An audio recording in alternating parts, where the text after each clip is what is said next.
m'appelle Tahir I. Je suis guide naturaliste depuis plusieurs années dans les atolls de Polynésie.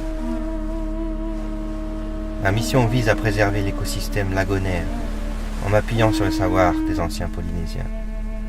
Nos ancêtres pratiquaient le rahui, qui permettait de maintenir l'équilibre de la biodiversité. Certaines espèces animales et végétales étaient vénérées et sacrées.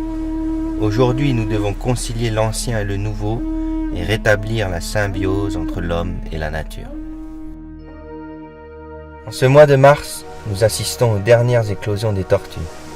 Lorsque je les vois rejoindre l'océan, je mesure toute la fragilité de la vie.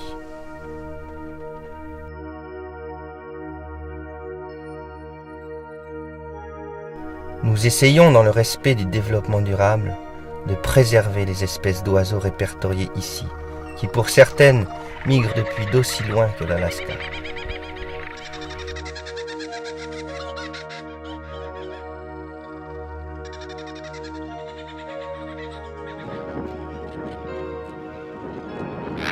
Nous protégeons les requins juvéniles qui vivent leurs premières années dans le lagon avant de devenir les seigneurs des océans.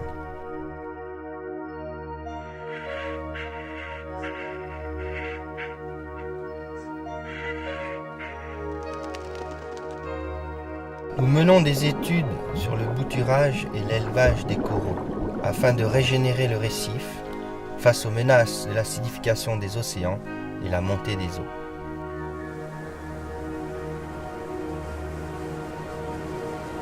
La nature a horreur du vide.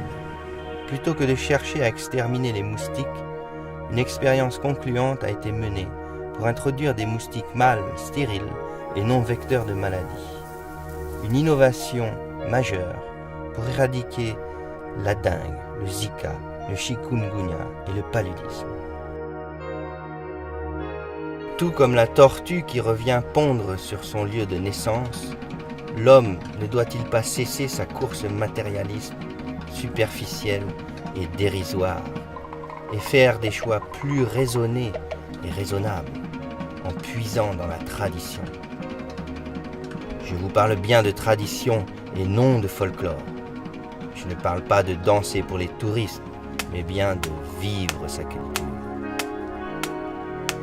Concilier l'ancien et le nouveau et rétablir la symbiose entre l'homme et la nature. L'empreinte anthropique est limitée au maximum sur l'atoll, grâce au système SWAC, qui assure la climatisation du village.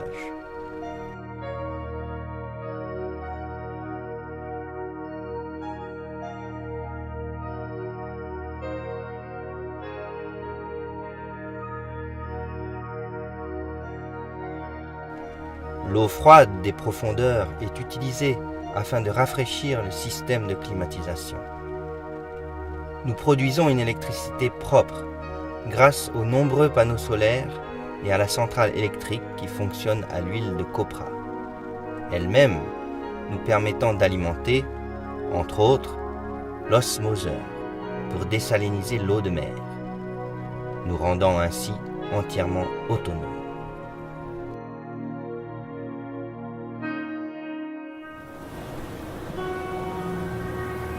Ces espoirs prometteurs seront-ils suivis?